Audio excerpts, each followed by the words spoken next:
Welcome to the Candle Business Coach podcast. I'm your host, Kirsty Allen, the Candle Business Coach. I'm a mum of three, kindness advocate, and your go-to coach for building a thriving candle business.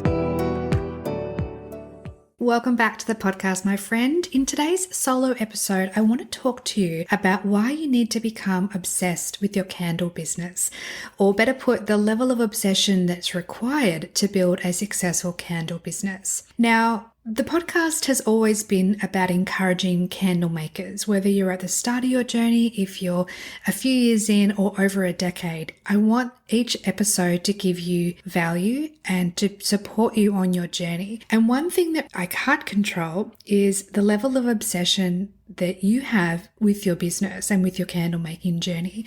I can't make you keep listening to these episodes. I can't make you get up and pull out all your candle making equipment and start making candles. That, my friend, lies within your realm, and that is something that I want you to become absolutely and utterly obsessed with. Not in a burnout way, but more from a perspective of curiosity and passion and commitment. Because the people who build successful businesses, candle businesses or other, are usually a little bit obsessed. And there is a fine line between being obsessed and then, going into a burnout route. But what I want to focus on in this episode is how becoming obsessed with your candle business can actually be a really, really good thing. And if you've ever found yourself thinking about candle ideas or fragrances in the shower, or analyzing other candle brands while you're out shopping, you might already be on this path. Or perhaps you could be someone that just likes candles and are interested in creating a business, or even just having a hobby of making candles. Either way, the difference between interest and obsession will take you from hobby to business, from initial excitement to longevity on this journey. So that's what today's episode will be about. So strap in, grab your favorite hot drink or beverage, and let's get started. So lots of people like the idea of having a candle business. And at the start, most of us, myself included, are guilty of thinking that it's just a jar, some fragrance, some wax and a wick, and putting that all together and you have a perfect candle. But we know very, very well by now that there's a lot more involved. There's science behind it, and there's a method and technique that's required of testing and trying different combinations, different variations to see what's actually going to work. So I want to explain to you the difference between two different types of candle makers. We have person A, who watches tutorials, buys supplies, and perhaps makes candles occasionally. And then we have person B, who's constantly learning, testing new fragrances, thinking about branding, researching market stalls, looking at potential wholesale customers, studying other brands, and literally talks about candles all the time. Now, if you're anything like me, and I'm sure you are because you're listening to this podcast, and I'm sure this is not the first episode that you've listened to, but if you're anything like me, you are kind of obsessed and just fully in love with candles. I know that might sound a little bit silly, it might sound a little bit crazy, but to be honest, I think most of us are in the person B category, where we want to learn more about the art of candle making. We want to attend markets and have wholesale opportunities, and we just want to talk about candles all the time and candle making all the time, and how much we love it, how much we enjoy the process, and how much we have found a passion, a joy, a purpose perhaps with making candles and being on this candle business or candle hobby journey. And I think when we look back on person A, who makes candles occasionally and kind of dabbles, compared to person B, who is just utterly obsessed and totally in love with the process, I think most of us fall in the person B category. And that's actually a really good thing. And what I want to talk to you about when it comes to being obsessed is that if you're not obsessed, if you're not focused from pretty much the moment you wake up to the moment you go to bed, you won't find yourself in momentum and you won't find yourself taking action consistently. And that's what you need to focus on if you want to be successful. Now, I know I've talked about success a few different times on the podcast, and success, the definition of success, I believe, comes from yourself. You need to know what you define as being successful. But for most of us, it is about having repeat customers. It is is making sales, it is generating profit, and then being able to reinvest that back into the business. So depending on what level of success you define or what you believe in, either way, you need to become obsessed, because obsession creates momentum. Now, when you're in momentum with your business and you're feeling passionate about the journey you're on, you tend to move a little bit faster. You're in that momentum. You stop procrastinating and you do try new things, like you test new fragrances, you improve your packaging, you look at getting a professional photographer for your product photos, you post more on social media. You may even rebrand if you're at a stage where you think, okay, I've exhausted this particular path. I'm ready to try something new and to do something different. And that can include learning new skills as well. Now, when it comes to being in momentum, you will come across situations where you want to talk about your candles all the time, and you might have friends or family who just don't understand the passion, the obsession, and the desire to want to really get down to the nitty-gritty of why did this particular candle batch not turn out the way that I wanted it to, or how do I get repeat sales on a consistent basis? What do I need to tweak? What do I need to learn so that I can continue to build my business? Maybe that's update the website or attend more markets or even launch a new product. It definitely comes down to posting more on socials if you want to focus on online as well. But at the end of the day, if you don't have a tribe around you, if you don't have a support network around you, this is why I created the Candle Makers Collective. It's our membership for candle makers, and every one of our members, every one of the candle makers in our collective, in our community, is obsessed with candles, right? So when you're feeling motivated, or even more so when you're not feeling motivated, when you're feeling that lack of motivation, being a part of our community means that you can rely on the excitement and the joy and the motivation of the other candle makers and their progress and their journey to help kickstart back that motivation and momentum for you. And what I love about the Candle Makers Collective is that it includes candle makers from all walks of life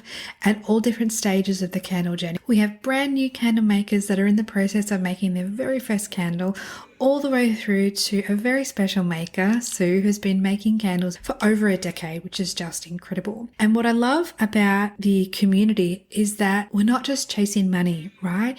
We actually love the process of experimenting with scents, talking about our brand, learning about business, and we actually enjoy pouring candles, designing labels, improving our products, and definitely interacting with customers. I mean, even think about all the candle makers we've had on this podcast and the different stories and journeys that they've shared with us. You can tell that they're obsessed, right? Like they actually want to get to that next level version of themselves and that next level version of their business. And it comes down to curiosity and being curious about your journey and getting enjoyment from learning more and discovering more about your process. And one of the things that really warms my heart when I see inside the collective is that where we are now is going to look very different from a month from now and 6 months from now, a year from now, because you're constantly learning and absorbing new information and implementing what you're learning. And that's the key. You need to be implementing what you're learning, not just absorbing the information and getting overloaded and overwhelmed. But if you're able to find joy in that learning process and be excited by the fact that, wow, I made another batch of candles and it worked out really well and they're burning beautifully. Okay, let's see if we can replicate it with the next batch and go from there. Now, when I talk about obsession, I do want to emphasize one particular point.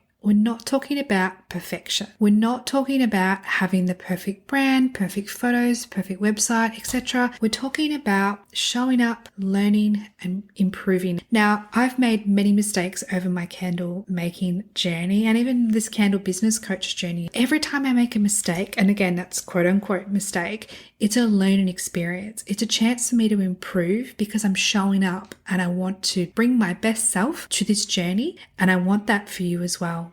So don't worry if you're making, again, quote unquote mistakes along the way, because obsession is not about perfection.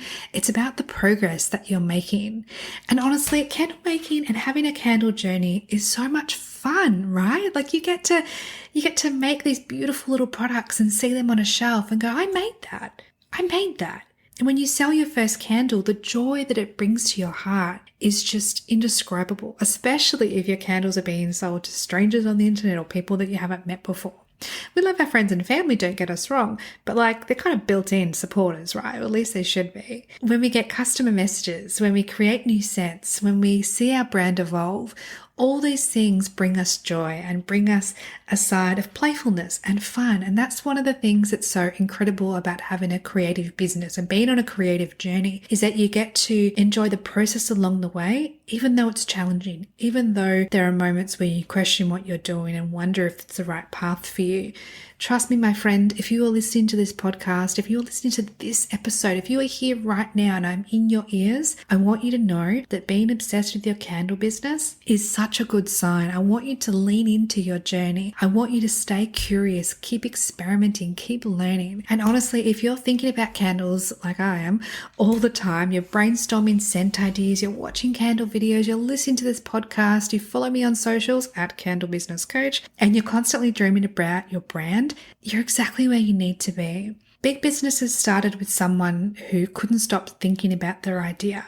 And who's to say that you can't become a big business from your small business, from your hobby, from the spark of an idea? Now, as mentioned before, the Candle Makers Collective is the place to be if you want to be surrounded by other candle makers on the same journey, because we're all as obsessed with candles and our businesses and our journeys as you are. And I love that it's a safe space and it's a kind-hearted group of dedicated makers that support one another and are there for one another. And honestly, our weekly Zooms on a Tuesday night are honestly one of my favorite nights of the week, because we get this hour together, sometimes even a little bit longer than an hour. The last few weeks have been a little bit longer than an hour.